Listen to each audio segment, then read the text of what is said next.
Well, hello everybody. It's Danny and Wanda back from Deep South Homestead. Guys, we've been waiting for it to turn cool in the Deep South, and it finally looks like it might do it. I mean, today it's like cloudy, and I think a while ago they said it was 58 degrees with 25-mile-an-hour wind blowing, and hopefully it won't mess up the video too bad. We're in between two buildings here right now. But we thought we would show y'all what Deep South is like now that we've come through a whole summer of drought. We're still in a bad drought. I mean, we haven't had any rain to amount to anything. And kind of show you how the plants fared, how the different trees fared, so maybe to give you an idea about what it's going to be like in the future if we continue to stay in these kind of drought patterns. Now the citrus trees probably have fared the best of all because they're in containers. And because they're in containers, we can monitor the water and stuff like that. But it still doesn't take away from the fact that we had over 100 and something days this summer that the heat index was way over 100 degrees. We even registered 132 one day, 126, 124, 120. You know, I mean, this was quite common all summer long with no rain. And the heat was reflecting off of the house here onto the trees, and it really did some damage to them, to be honest with you, but they fared okay. Now, this citrus tree right here, which is an Owari Satsuma, this one actually bloomed a little bit, but nothing actually became of it. The blooms just all fell off of it in the heat.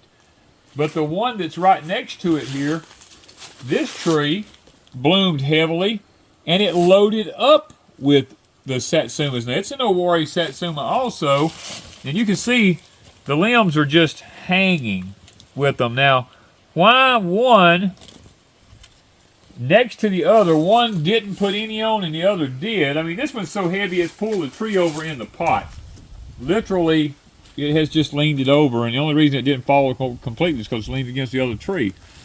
But I can't give you an answer as to why one of them worked and one did not work. But this one actually loaded up pretty good. Now, they're not as large as they normally would be, but they are turning colors. We're starting to get some cool nights in the 60s here, and it's, I guess it shocks them enough that they start to turn.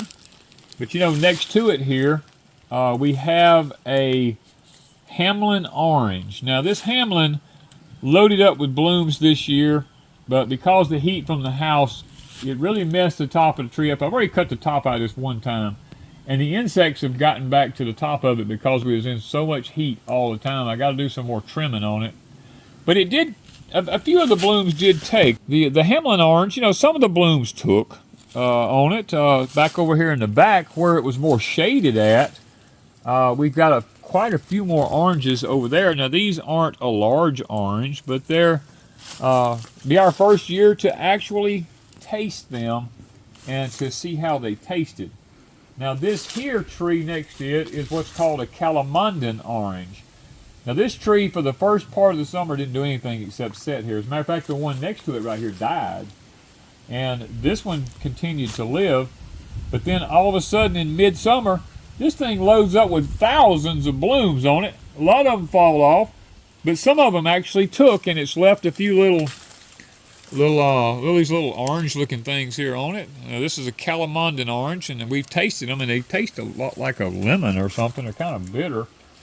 But then it loaded up with blooms again, and now it's got just, I mean, hundreds of little bitty Calamandan oranges coming on it everywhere. And over here, we got different stages of them. These over here were more shaded, so they're a little bit bigger. And then we have some, you know, that's like that little, and then some more bigger ones there. And then right on the end of the same limb, there's one turning orange. So the weather this year has played havoc on these citrus trees. Now, behind me here, this is another one of our citrus trees here, and I don't want to tell you wrong, this is a key lime, I think. Yeah, this is a thornless key lime. Now, this thing loaded up with blooms like crazy, but the heat was so bad, bouncing off this metal here, because see, look right here. Look at that. there's all stages on it. Now, it's too late in the year for these little ones to make. Unless, you know, we keep it in the barn. If we keep it in the barn through the winter and keep it protected, they might have a chance to make. Because even the tree next to it's a key lime. And you look and you can see the little key limes on it are just tiny. They're all little bitty things. They might stand a chance to make it if we can keep the temperature right in it. But now, even next to it here is a kumquat tree. Now this kumquat tree has got quite a few kumquats on it. Now this is not the sweet kumquats or the seedless or whatever you want to call it. These have seeds in them and they're quite tangy. But some of them are actually, because of the cool, are actually trying to turn on us. And we are actively excited about that. Now here we have a pomelo in a pot that one of our subscribers sent us. And, you know, it bloomed. It bloomed, and it actually had some on it. And, oh, look at here. Yeah. Look at this. You have to get rid of these things. These things, literally, and I know they're a butterfly, but they will eat this citrus tree, every leaf off of it. I did not know those were on there. We got to do something about that. Here's another one right here. Look at this. Look how ugly. Look at that thing. Look at that. You make you think something come from a dinosaur. Look at that. Look They're at the nasty face on looking. it. Look at that. If you see these, you want to get them off. Look at the top, how he's done cleaned the whole top of the tree up here. And done made it down to that leaf. Yeah, you want to get those off of there. And I believe they make a butterfly, if I'm not mistaken. But we have to get those off the tree. That's for sure. I think there's only 2 of them on there. Well, here we have our Meyer lemon tree. Now this thing, we got one in a pot down yonder. It's a pretty good sized little lemon in a pot. We have another one hanging over here. But the heat really played havoc on this one. But now that it's cooling off, look at here. We have we have blooms, and then we have lemons. I mean, the tree is loaded down with lemons. Every limb on it you look at has lemons all over it. And this is, guys, we're in the middle. We're talking about today is the 15th of October. And this thing is, I mean, it's loaded with lemons everywhere, and it's still blooming. So, you know, we've got to put this one in the barn in order to protect it. Now, I guess the prize of all the things that we have around here, back in the early 80s, I had a tangelo tree that's sitting in the back of our house right back here. That thing, we have 300 to 400 tangelos on it. There's just big old, that tree was gorgeous. But Wanda and I got married, and right after we got married, it came one of the hardest freezes that we had in probably 10 years, I guess. And it killed that tree. Even though we tried to save it, it killed it because it was so huge. There was no way to, I guess, to protect it that well. And so I took the tractor and snatched it up out of the ground, and that spring, sprouts started coming up from some of the roots that was left. Well, Miss Wanda, you know her, she can't let nothing go. So she dug up those sprouts, one of them, and brought it up here and put it in her herb garden here. Well, guys, this is that sprout several years later. And we have looked at this tree and looked at this tree for, I told her, I said, Wanda, this tree's never going to amount to a hill of beans, you know. And it's been probably close to 10 years this tree's been here. And this year, for the first time, it had blooms all over it. And I didn't think anything about it. I told her, I said, it's probably some Osage orange or whatever. But then Miss Cynthia came down to get some maypops out of it, and her and Miss Wanda discovered there's actually fruit on this tree. So I want you to look at this now. We still don't know what it is, but I want you to look at this. Look at that. Look at that big old whatever. And there's one behind it. There's one behind it up in yonder. Now the skin on these are about 1/4 of an inch thick. The one that Miss Cynthia and Miss Wanda took off the tree mistakenly, they cut it open, and it was really a cross, I think they told me, between a lemon and an orange. The skin was thick like an orange, but it was still green. You have to understand it was still just green as it could be. But it had the taste of an orange. I mean, of a lemon. And so we found these on here later. There's one, two, there's another one right here. There's one right over yonder on the tree. And Well, when we got ready to shoot the video, I walked out on the porch here and was looking at the tree. And up in the tree up here, somewhere up there is one way up. right yonder, there's a whole bunch of them up there that's way littler than a golf ball. And I told Wanda, I said, oh my word, they're all up in the top of this tree. So it has bloomed again, just like the other citrus trees did, and it actually put on a bunch of little ones up in the top. Okay, so guys, we thought we would show y'all a little bit about the citrus trees and how that they're turning and the different stages of the fruit that's on these trees. Now, probably here pretty soon, if it looks like it's going to start getting too cold, we are going to move all these that we can into the barn so that we can protect them throughout the winter months. We do that every year, and it has worked flawlessly throughout the winters. We've been able to keep all of our trees, and that's what we'll probably be doing. So now I want to take and move around to another place on the property and show y'all a little bit more about what's going on there. Okay, I thought I'd take the opportunity just to show y'all how bad of a drought we're in here. Now this is our front catfish pond that's usually full up to the culverts. It's about 7 foot low right now, and I'm not sure if there's any fish left in it or not, because this summer we did have a die off of some catfish. We come out here and the buzzards were out here and there was dead catfish around the edges of it. So I don't know if most of them died, or I haven't even been in it to fish to even try to see if there's anything left in it. So it's only got about, I think it's about 5 more foot of water in it. And if it doesn't rain to put any water back into it, this is even going to be drying up. Okay, if you can hear us over the wind, it's blowing about 20-25 miles an hour. This pond is down about 7 foot also. It's almost back to the point, probably another foot or two, it'll be back to the point that it was when we first built it, when it filled up naturally. It'll be at the static water level. None of the fish have died off in this one. We haven't found any dead fish around it anywhere, and this pond was loaded with fish. I mean, when I say loaded, I mean it was loaded. We've seen lots and lots of little bitty fish in it. Matter of fact, I was walking around the edges or mowing around it the other day, blowing grass down into the pond for the carp, and I saw lots of little bitty fish coming up around the edge feeding on what I was blowing in there. So this one, guys, we've got to have some water. This pond is really, really low. Well, guys, we're out here in what used to be our turkey pen. This pen, hey, we had some big old turkeys that lived in here next to the chickens, and we would bring different fruits and vegetables out here and throw in here for the turkeys to peck on. Well, the spaghetti squash decided that it would sprout and live, and we have spaghetti squashes hanging all over. Not only this turkey pen, but the chicken pen has them all over the roof of it too. And then we also have them laying everywhere in here. I mean, it's all very hard to see, but they're everywhere now. Now these came from a hybrid, so I don't know what they're going to taste like. This one is actually growed into the wire. The wire is growed into the squash right there. So I'm not going to mess with it until I know it's ready, because my fingernails will leave a mark on it. But there's some down there I'm pretty sure that's ready.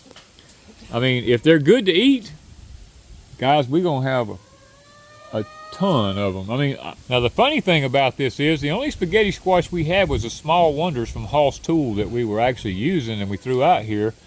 And the ones on the other side look just like the Small Wonders. They're little and they're the same shape and everything. But now these on this side, taking on a completely different look. They're long and elongated. They don't look like the ones from the Hall's Tool hybrid. So we don't know exactly why one's round and the other's elongated. I have no clue about that. But we will be testing them here before long to see how they taste. And if they taste okay, hey, these are volunteer. We had no effort put into this whatsoever. And if people say you can't grow vegetables in raw chicken or turkey manure, that is not true, because this was grown in raw manure that we actually did not compost. Okay, we thought we'd bring y'all down to the sugarcane. This year has been total drought for the sugarcane.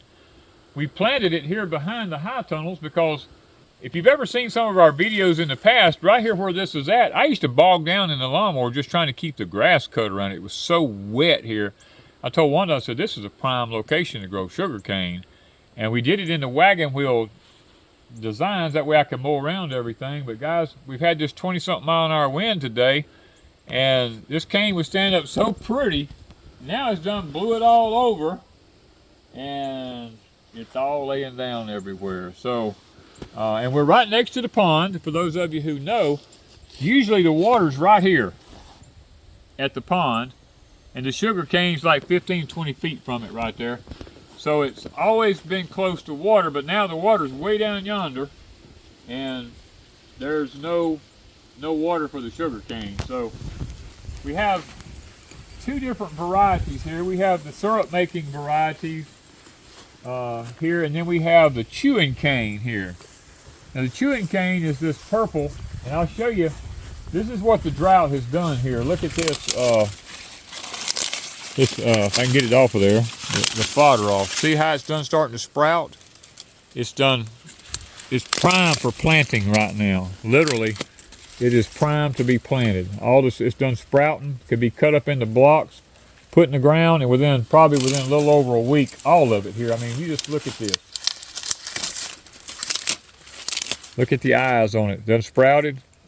That's what happens when it goes through a drought. And then this past week we got a little over an inch of rain. Well, it fooled it, and it thinks it's ready to reproduce now. So all of it's that way. All the purple cane through here is like that. Now that doesn't keep it from making syrup, because it will still make syrup. It's just not going to be as sweet as it normally would be. So that'll probably be most go for planting. Now, you know, you look through here, it looks like a lot of sugar cane, but the stalks are kind of tiny in diameter. They're not large in diameter. So this year, what we're going to focus on doing this year is we have to make our own syrup for the year. And then we're going to try to harvest enough of it to take over to Pecan Grove. And we're going to try to make a planting over there, because you need to replant sugarcane every 3 years. And this is the second year that it's been here. So after we cut it this year, depending on the weather conditions, if it gets any more moisture or not, next year will be its last year anyway, and then we would have to replant. So we're going to try to replant over at Pecan Grove, and yes, the wind's blowing, and try to get a good start over there just in case something happens here and we lose it here. So we're probably not going to have a bunch up for sale this year like we normally do. We're probably going to be trying to focus on replanting and making our own syrup this year. Okay, we're back up here. This is our old carrot bed here. Ms. Wanda finally, since I've been gone a lot, Ms. Wanda finally got in here and got this thing weeded out. We left our carrots in it all year. We did not harvest them all at one time and can them like we normally did. We tried experiment. We tried leaving them this year and eating fresh off of them all year, because we had so many canned from the year before. And really it worked out pretty good. We had some we were going to let go to seed, and they flowered up, done real good, but the drought came and we lost most all of it. I don't think they're actually done that well, but we'll know because the seeds all fell off in here if there was any. So this was the carrot bed, and we're going to try to get it revamped and get it re-prepared, ready to go again. Now this is Ms. Wanda's, I call it her pride and joy. This is her baby here. She has taken extreme care with these multiplying onions here. She comes out here and works with these things all the time, has kept them watered through the drought, trying to keep them alive until finally it would turn cool enough that maybe she wouldn't have to water quite so much. And yes, there's still a few little old weeds around in them down in and out there, but for the most part, she's kept a pretty good handle on this. And these things, guys, I'm gonna be honest with you, they look really good. Now these, for those of you who don't know, these are the old-fashioned multiplying onions. I don't even know if you can even really buy these in a store anymore or not, or even from a seed company. But you can buy a semblance of them. You can buy things like what's called bunching onions or nesting onions and all, but it's not the old-fashioned multiplying onions. These are, I've had these for probably going on 15 to 20 years now. I've had these growing from year to year. Well, this is the first high tunnel we put up here. We call it my high tunnel. Ms. Wanda has been trying to revamp these, and the heat has been so bad this year in these high tunnels. Even though we've done our best to maintain everything as much as we could, Ms. Wanda has, she came in here and really done a good job cleaning these things out. She went through and she's worked these beds up, got them cleaned out. She came in, she had planted some sweet potatoes in here. She dug some and got them all out of here, got the vines out of here. Now we got to come back and basically we got to come back and clean everything up. I mean, she's done a really, really good job with most things, but now some things like these Freedom blackberries here, now this looks what it looks like after she cleaned it up. These things, you couldn't even walk in here. They had took over the whole side of the high tunnel over here. Well, guys, Ms. Wanda planted 3 pots of lettuce in here, and the heat has been so bad, it's just absolutely done nothing. It looks like it's just going to bolt from where it's at. We have others going around here. It basically looks just like it's just going to bolt. Okay, what we have here, this is our 2-year-old jalapeno plant. Now, this is a fooled you jalapeno. It's not hot. And it looks like it's fixing to kick off again and start growing again. So we're going to let it grow till it starts getting cold enough. It looks like it's going to maybe bite it back. And if it does, we may go for year 3 with it, guys. Well, guys, I know the grapevines look really, really bad, but the heat, we didn't get any grapes this year because the heat just literally baked everything that was growing in here. Even with the doors open, the sides rolled up and everything, when you got 125, 130 degree heat index outside, even with a shade cloth on, there's only so much you can do inside one of these high tunnels. Now, not to say that it can't be done, because it could be done if you leave the fans on all day, every day. I mean, it's possible that you could do it, because the blackberries, they loved it. They seemed to do really good up there. They didn't have a problem with anything. But now, for those of you who are going to ask, these high tunnels came from Grower Solutions. Grower Solutions will be running a Black Friday sale again this year. And if you're interested in getting something during that particular time, I would suggest you check out the link in the description down below and go check them out. And if you want to get a high tunnel, we're actively considering more for our own personal use, because I think it's going to be the way of the future to be able to grow food. You know, if you want to save some money on it, wait on the Black Friday. Be watching us. We're going to make an announcement whenever they have it ready. We're going to tell you what's going on, what you're going to get, how you're going to get it, what the deals are, and all that kind of stuff. We'll let you know all that stuff when the time comes. Now we're over here in Miss Wanda's high tunnel. And of course, this is her ginger and her turmeric here. The ginger looks like it's fixing to bloom. The turmeric's doing real well. And it's growing so well, we don't want to mess with it right now. So we're not going to harvest it till we're a little bit further along. But now here's some cabbages that Miss Wanda set out here a couple of weeks ago. And I noticed she's got some electroculture around all of them. You kind of got them hid back in there. I see the electroculture in there. Oh, and I see that she's put some DE around the base of them there to help with insect problems. I do see that. And she's got some spinach right here. I see that. It looks like it's newly planted. I don't know, I may be wrong. The bugs are messing with it a little bit, so she's got some more DE around that. We got all of her mint here. This is her spearmint. And she has another ginger in the corner here, looks like. And her peppercorns, she has a lot of peppercorns coming on here, and they're blooming like crazy. Putting on little peppercorns on them. Well, in this corner of Miss Wanda's greenhouse, all y'all who watch this regularly know, Miss Wanda has 2 different kinds of aloe here. One of them is like they call alligator aloe or something, and then the other one's a regular aloe vera. Now, these are great for rooting plants and stuff like that. It has, if you break a piece off of it, you can root cuttings and stuff with it. It has a rooting hormone in it. We keep it for that, for burns and all kind of other things. Now we do have more multiplying onions in here. Ms. Wanda took some of the little single onions off and replanted them in here. because she really thought we was going to lose them out there in that extreme heat. So she brought them and put them in her high tunnel just to be sure that we don't lose anything here. Now this is Miss Wanda's, she called it her crazy pepper. Now she struggled with this pepper for a long time. This thing got up to be 6 or 8 feet tall in here, and had these little tiny peppers all over it, screaming hot little peppers. And she finally cut it back, and now I see it's done coming back out, and it's actually blooming again. So that's a good sign for the pepper here in the high tunnel. Here on the end, Miss Wanda has a couple lavender plants. Now we've had trouble growing lavenders here in the Deep South ever since we've tried, but it seems like they love the high tunnels. So we know now that if we want to grow lavender, in the high tunnel is going to be the way to go. Now you see the beds are mostly empty in the middles here and everything. Ms. Wanda's going to be here in the very near future. She's going to come in here and be amending all the soil in here and everything. And she's going to be planting the Cherokee yellow wax beans in here for this fall, so that we can have some fresh to eat in the fall and the winter. And guys, I want to go ahead and tell you, probably most of the land here at Deep South Homestead this year we're going to let rest.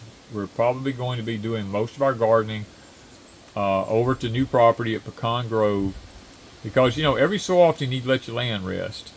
And our fields have been worked hard for several years now. And I'm going to go get my tractor and my tiller, and we're going to come in, we're going to till all these fields down good and level, and we're just going to let them probably rest for a year here at Deep South Homestead. Well, it's about time for me to end the video, I guess, guys. And I thought I'd bring out here and show you this.